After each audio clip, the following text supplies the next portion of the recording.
go. I think tonight's options in the International Hunter Derby Finals course are obviously going to play a big part in deciding who wins the class tonight and the rest of the placings.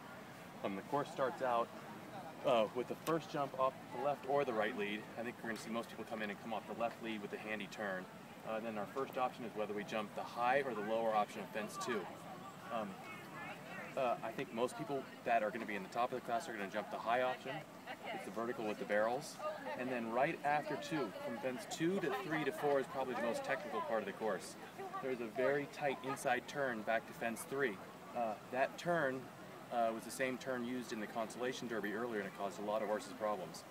It's nice that it's fence 3 and the last derby was fence 1, but a lot of horses had stops and had back rails at that oxer because it's a very tight turn.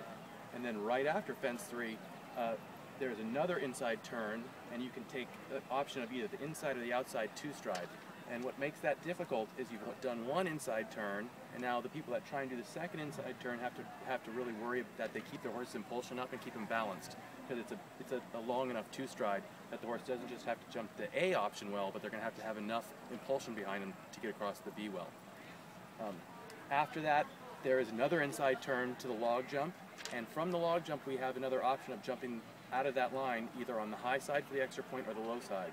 And I think the handiest option, which my wife Hope is going to do, is going to be the inside of the log into the line, and then a little bit of a diagonal line to the outside option of the next jump, which is the bigger of the 2.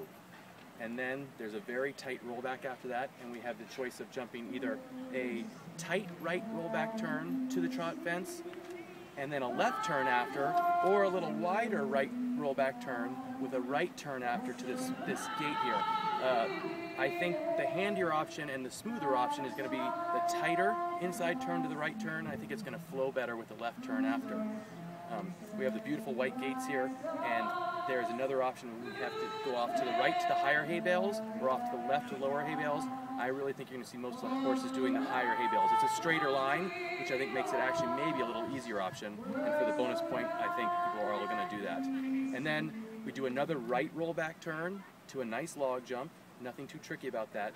And then the end of the course is going to be exciting because there's a very big option, and it's probably the biggest risk-reward jump on the course. I think the last oxer is the higher option is quite a bit bigger than the lower option, and there is an inside turn to it, which is going to be a little risky. But I think you're going to see the brilliant horses stay inside, and they're going to have to show their scope and their braveness. And if you can do that well, it's going to really leave a good impression in the judge's mind.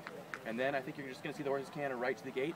And if they've had a good ride, I think you're going to see happy smiles on the riders giving their horse a pet on the neck.